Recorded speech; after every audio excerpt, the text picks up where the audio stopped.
The contract arrived sealed in gold thread encryption, priority crimson, unrestricted bounty, no jurisdictional shield. Target: human. The room went quiet. Across the obsidian table, the client's projection flickered, tall, antlered, ceremonial scars glowing faintly along his throat sacs. A Varelian magistrate. Wealth class. Desperate enough to hire us. You have reviewed the file, he said. I didn't answer immediately.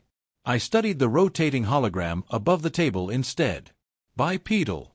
Soft tissue dominant. No visible carapace. No venom sacs. No dermal plating. A human. We have, I said at last. And you should withdraw the request.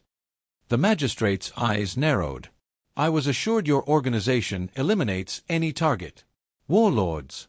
Synthetic generals. Hive queens. We do. Then why is this one different? Silence settled like dust. Behind the mirrored glass, my team hadn't moved. No one needed to speak. The rule was older than most of our species. I folded my hands on the table. We don't kill humans.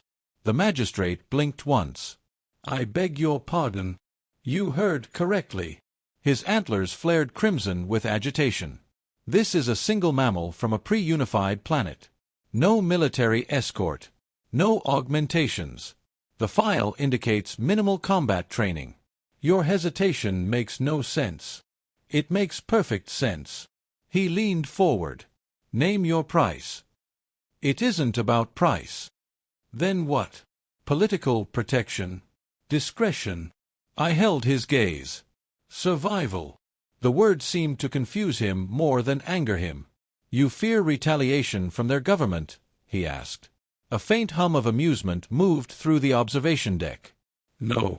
Then what possible risk? You've read their military records, I interrupted. Yes. Chaotic. Inefficient. Excessively destructive. Correct. And this individual is not military.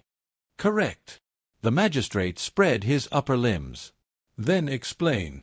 I stood and walked to the hologram. Rotated it slowly. You see weakness, I said. Soft skin. Limited natural weapons. Fragile skeletal density. Yes. You see a species that hasn't mastered controlled plasma containment. Yes. You see something easy. He hesitated. Yes. I shut off the hologram. What you're missing, I said quietly, is pattern. The magistrate's throat sacs pulsed. In the last 80 cycles, I continued, 7 independent syndicates accepted contracts on humans. His eyes sharpened. None completed them. His posture stiffened. 3 teams vanished without trace. 2 installations were destroyed in what authorities labeled industrial accidents. 1 client empire suffered a civil destabilization event within a month of contract initiation. That is circumstantial. 1 assassin succeeded, I said. The magistrate leaned forward. And he eliminated the target. A pause. Then your argument collapses. I met his gaze. The assassin died 6 days later. Retaliation. No. I let the silence stretch thin. He began to dream. The magistrate's expression faltered. Dream. About Earth, I said. About gravity. About oceans he had never seen. The room grew colder. He removed his own armor. Walked into vacuum. The magistrate recoiled slightly. Psychological contagion? We don't know. You're telling me you refuse because of superstition? I stepped closer to the projection. No, I said evenly.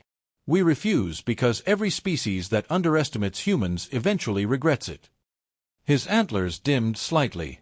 This is a single individual, he insisted. I held his gaze, voice steady.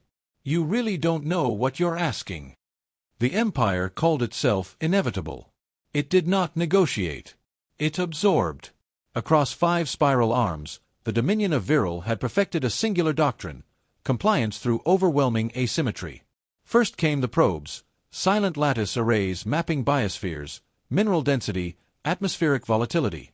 Then came the envoys, wrapped in diplomatic light and thinly veiled ultimatums. Finally, when mathematics confirmed advantage, the fleets arrived. They were not warships in the traditional sense. They were mobile industries. Planetary strip miners with spinal rail cannons. Orbital rings that deployed atmospheric processors and gravity anchors. Conquest was not an event. It was a procedure. Worlds did not burn. They were reorganized. Resistance was studied, predicted, dismantled.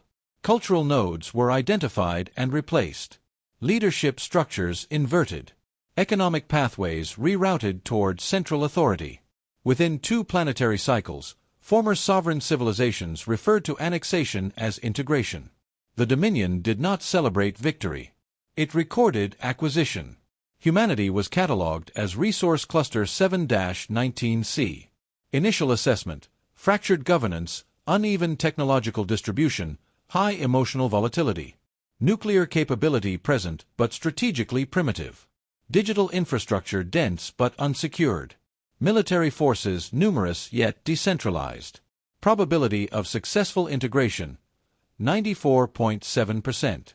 The first Dominion vessels entered the Sol system without resistance. Human detection arrays registered them as anomalous stellar debris. By the time visual confirmation occurred, orbital superiority had been established. The envoys transmitted a single message in translated frequencies. You are now under Dominion protection. Human leadership fractured immediately. Some factions advocated submission. Others mobilized militaries that could not reach orbit. A small percentage attempted cyber intrusion into Dominion systems and were neutralized in under 3 minutes. No planetary bombardment was required. Instead, the Dominion deployed atmospheric regulators over major population centers. Weather patterns shifted. Supply chains faltered. Satellites failed in coordinated cascades. Electrical grids destabilized. It was not destruction. It was leverage. Within 11 days, every major government had signed integration accords. Human military assets were dismantled methodically. Orbital platforms repurposed. Shipyards converted to Dominion specifications. Artificial intelligences quarantined and rewritten under compliance architecture. The population was informed that resistance would reduce overall survival probability by 63%. Statistically, cooperation increased. The Dominion did not enslave. It optimized. Humans were redistributed according to aptitude metrics. Engineers assigned to fabrication sectors. Medical professionals integrated into xenobiological research units. Agricultural regions modified to meet interstellar export quotas. Cultural expression was not prohibited. It was deprioritized. Religious structures were permitted to exist as long as they did not challenge Dominion authority. Digital communication remained accessible, filtered through predictive descent algorithms. Within 2 years, Earth's skyline changed. Dominion spires rose beside human cities, elegant, vertical, unadorned. Orbital platforms glowed like artificial constellations. Resource elevators threaded the atmosphere in steady, silent ascent. There were no mass executions. No public spectacles. Productivity increased 18%. From the Dominion's perspective, the integration of humanity was uneventful. A moderately complex civilization, technologically promising, emotionally unstable, now stabilized under superior governance. Reports described humans as adaptable, efficient under pressure, prone to rapid innovation when constrained. These traits were logged as beneficial. No anomaly flags were raised. No special containment protocols were enacted. Humanity was conquered. The machine continued forward. It did not yet understand what it had incorporated. Compliance stabilized faster than projections predicted. That detail pleased the Dominion. Human military broadcasts ceased within weeks of integration. Encrypted resistance channels flickered briefly, then went silent. No organized insurgency materialized. No coordinated sabotage disrupted orbital production. Labor quotas were met, then exceeded. Reports described the species as emotionally turbulent but structurally pragmatic. Dominion overseers adjusted their evaluations upward. Human industrial zones adapted efficiently to alien fabrication standards. Where Dominion engineers required months to recalibrate planetary assembly lines, human technicians improvised modifications in days. Supply inefficiencies narrowed. Output climbed. Urban populations reorganized themselves without instruction. Civilian groups formed distribution networks to compensate for weather manipulation side effects. Food production recovered under altered atmospheric conditions at a rate considered statistically improbable. Compliance probability rose to 99.2%. The Dominion interpreted this as acceptance. Cultural dissent metrics declined steadily. Public gatherings continued, festivals, athletic competitions, artistic exhibitions, none overtly political. Surveillance algorithms flagged humor patterns as unusually resilient, but categorized them as benign psychological coping mechanisms. Birth rates increased. This was noted with mild approval. A stable workforce required generational continuity. Integration policy allowed reproductive autonomy within regulated population ceilings. Humans, however, consistently reached those ceilings early in each cycle. Applications for ceiling expansion were submitted with detailed economic projections and long-term productivity forecasts. The data was persuasive. Ceilings were raised. Human educational institutions shifted emphasis. Greater enrollment in engineering, logistics, material science. Medical training expanded. Physical conditioning programs proliferated under the guise of public health initiatives. Dominion analysts classified it as adaptive self-preservation behavior. There were no riots. No planetary-scale uprisings. When minor protests emerged, they dissolved without force. Human organizers discouraged escalation. Recorded speeches emphasized patience, stability, survival.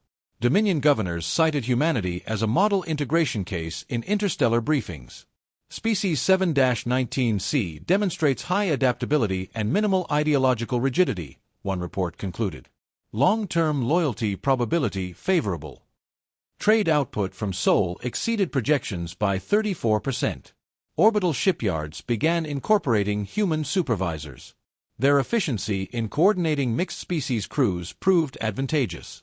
Accident rates decreased. Production times shortened. Humans volunteered for off-world assignments at increasing rates. Exploration vessels. Deep space mining operations.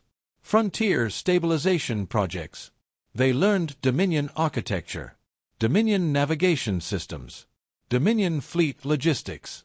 Access was granted incrementally, justified by performance metrics. Each grant seemed harmless. Each was documented as progress. On Earth, population density rose again. Housing expansions were requested and approved. Agricultural yield enhancements followed. Medical advances reduced infant mortality beyond Dominion baselines. The species multiplied. No alarms were triggered. After all, expansion under controlled governance strengthened the empire. Only one mid-tier analyst recorded an anomaly note before reassignment. Human recreational simulations increasingly featured strategic conflict modeling. Team-based. Hierarchical. Scenario-driven. Participants displayed abnormal proficiency in asymmetrical warfare simulations. The note was archived without escalation. Dominion leadership observed humanity and saw industrious subjects. Cooperative citizens. A species that had accepted its place within a greater order. They saw productivity. They saw growth. They saw stability. They did not see the quiet standardization of training regimens disguised as sport. They did not see logistic students mapping Dominion supply arteries as academic exercises. They did not see multi-generational memory being preserved in story, humor, and coded metaphor. They did not question why human families consistently favored larger offspring counts even in optimized economic zones. The empire believed it had cultivated loyal workers. It believed it had refined a volatile species into a reliable component. It mistook patience for surrender. It mistook silence for submission. They weren't breeding workers. They were growing an army. The Dominion believed in immediate dominance. Humans believed in time. The first decade after integration was quiet. Productivity remained high. Birth rates stabilized at elevated levels. Cross-species trade routes through Seoul expanded without incident. From orbit, Earth looked compliant. On the surface, it was patient. Human history had prepared them for occupation long before the Dominion arrived. They had lived under empires, dictatorships, corporations, and ideologies. They had learned a simple lesson across centuries. Power is loud. Survival is quiet. The first secret schools did not look secret. They were community tutoring centers, supplemental engineering workshops, historical societies dedicated to preserving pre-integration culture. Dominion censors approved them without hesitation. Inside, children learned orbital mechanics beyond Dominion-approved curriculum. They studied xenotechnology schematics recovered from public databases. They memorized supply chain architectures disguised as economic case studies. They were not taught rebellion. They were taught systems. Reverse engineering began with discarded components, minor items, broken drone housings, faulty translation nodes, obsolete atmospheric regulators. Humans volunteered for recycling assignments in disproportionate numbers. Parts disappeared. Not enough to trigger audit flags. Never enough to disrupt output. In private basements and rural warehouses, Dominion alloys were analyzed atom by atom.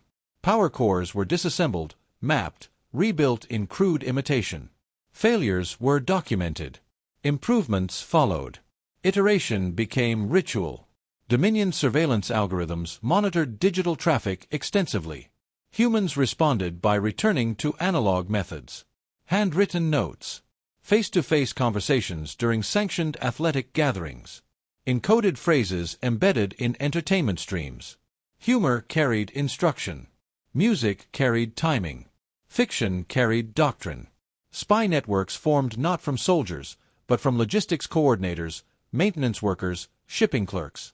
Humans had always understood that wars were won by supply lines long before they were won by weapons. They mapped Dominion fleet refueling cycles. They recorded patrol rotations. They tracked which governors were ambitious and which were complacent. Information flowed upward through layers that did not officially exist, because underground governments had already reassembled. They did not declare independence. They did not issue manifestos. They organized continuity. Former national leaders who had publicly signed integration accords quietly reconnected through humanitarian councils. Economists modeled long-term resource denial scenarios. Urban planners redesigned cities with subtle redundancies, hidden power conduits, concealed storage vaults, transport tunnels masked as infrastructure repairs. No single human knew the entire plan. That was intentional. Cells operated independently. Failure in one region did not compromise another. Dominion intelligence occasionally uncovered isolated conspiracies. Arrests were made. Individuals disappeared. Productivity did not decline. That was the most unsettling detail. Even as isolated humans were removed, quotas were met. Deadlines achieved. Expansion continued. To the Dominion, this signaled control. To the humans, it signaled readiness. Children born after integration grew up under alien skies threaded with orbital elevators. They pledged nominal loyalty in Dominion civic ceremonies. They studied Dominion language structures fluently. They also trained in gravity conditions calibrated beyond comfort thresholds. They practiced endurance. They practiced coordination. They practiced waiting. Patience became cultural currency.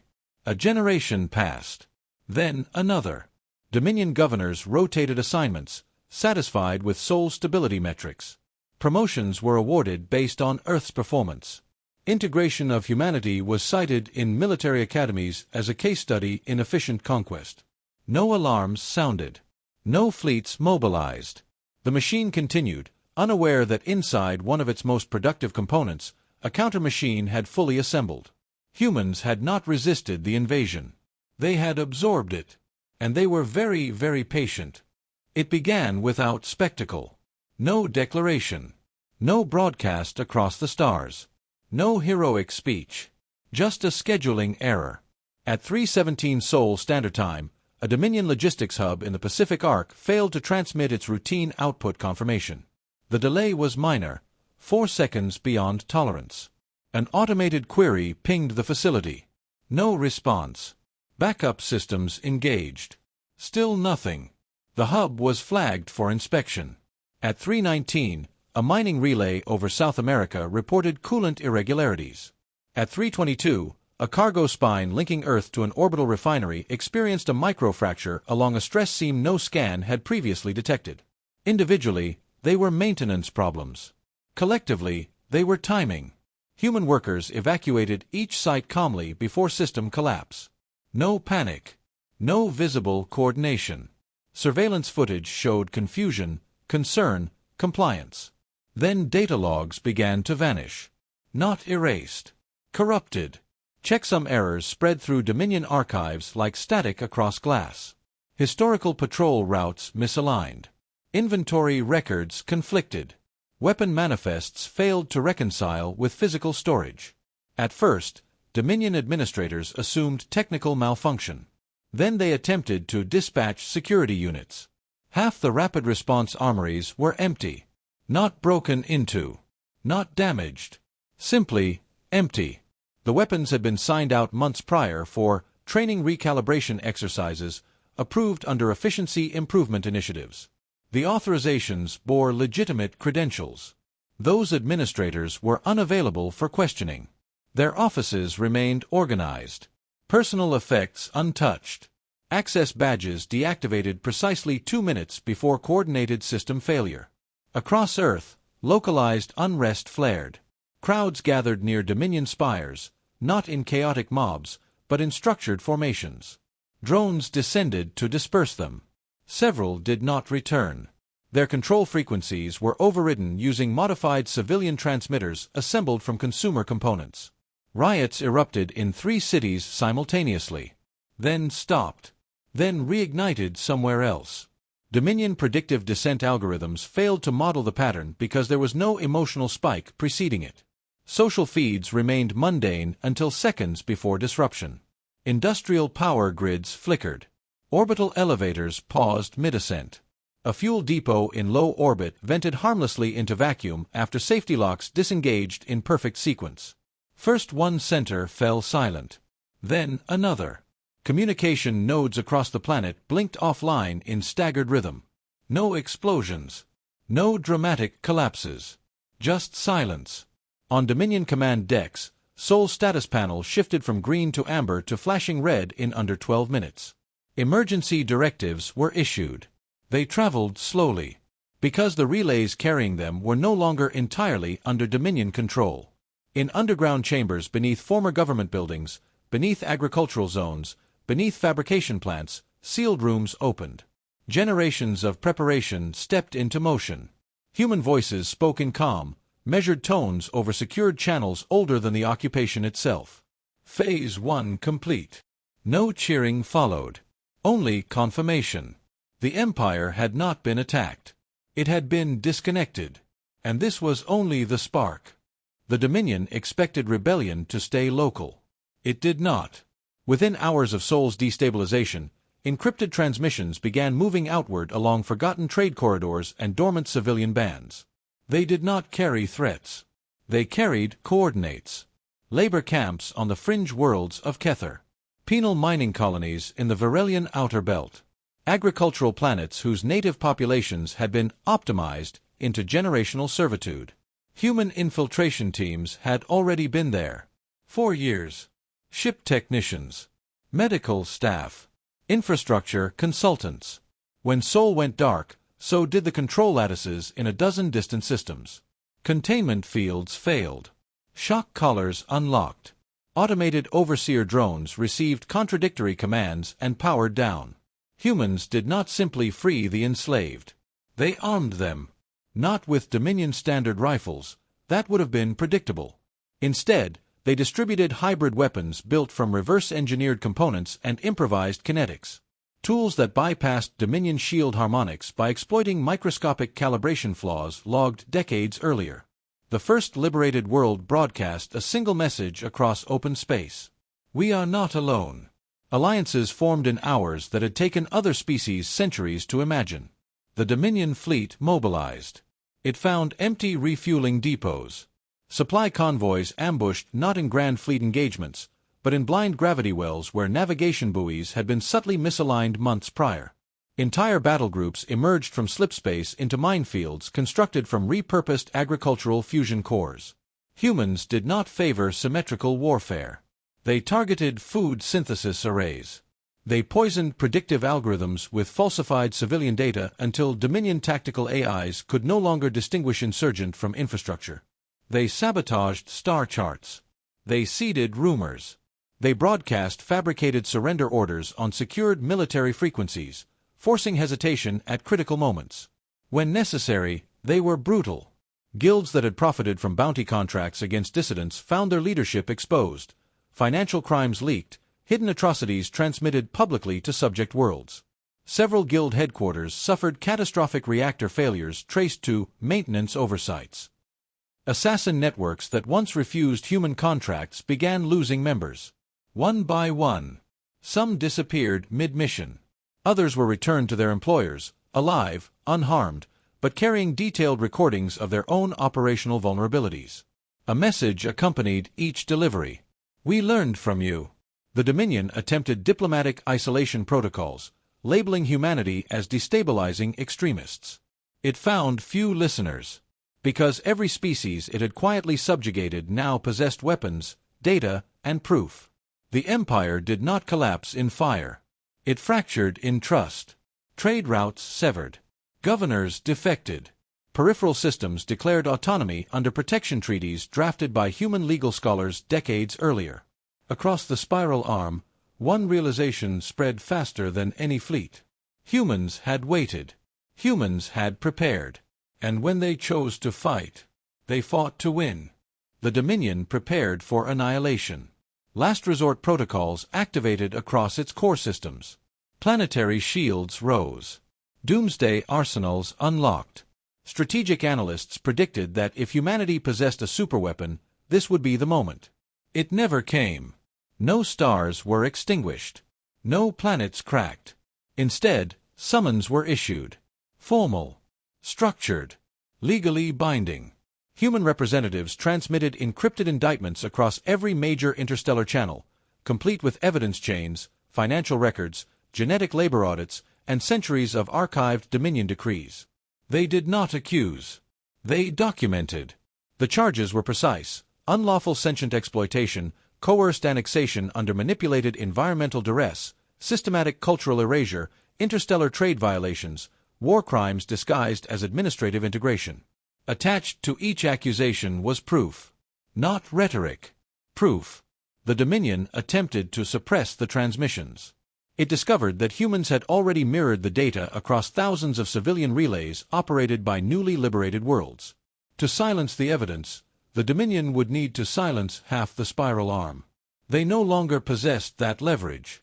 An emergency convocation was demanded before the Galactic Concord, a body the Dominion had long treated as ceremonial. Humans insisted it function as written. The Emperor of Viral appeared before the assembly beneath full-spectrum recording arrays. His antlers dimmed, ceremonial armor immaculate, posture rigid with restrained fury. Across from him stood not soldiers, but advocates. Human legal scholars, historians, ethicists. Representatives from species once designated resource clusters. Survivors of optimization programs. Economists who reconstructed entire supply chains to demonstrate systemic coercion. The proceedings lasted months. Humans were relentless. Every attempted deflection was countered with archived Dominion memoranda. Every denial met with time-stamped orders bearing imperial seals. When the Emperor's ministers claimed integration had increased prosperity, humans presented mortality statistics from manipulated climate events during initial occupation. They did not shout. They did not threaten. They dismantled. Public opinion shifted system by system. Neutral powers withdrew recognition of Dominion territorial claims. Trade sanctions were imposed. Military support pacts dissolved.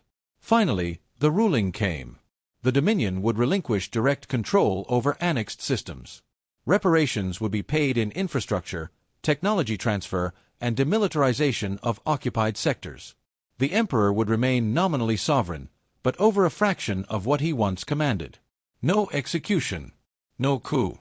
Just reduction. The Emperor left the chamber diminished, authority intact in name only. Humanity did not seize the throne. They rewrote the rules of the game.